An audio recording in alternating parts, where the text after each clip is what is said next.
Good morning, my dear brothers and sisters in the service.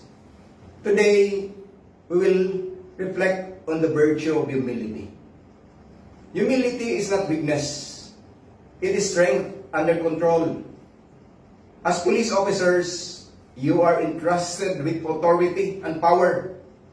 But true leadership is shown not in pride, but in service. Humility means recognizing that we are not above the law, but under it. That we are not above others, but servants of the people. It takes courage to admit mistakes, to listen before speaking, and to act with compassion, even when authority is in your hand. In a world that praises pride, may we choose humility, the kind that uplifts others, builds trust, and earns respect.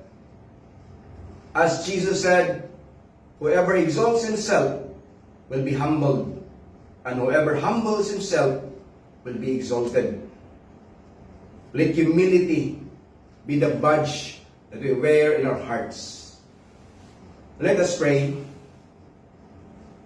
Lord God, bless us with humble hearts as we serve our people.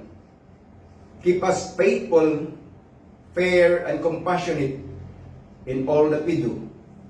All this we ask in your mighty name, O God. Amen.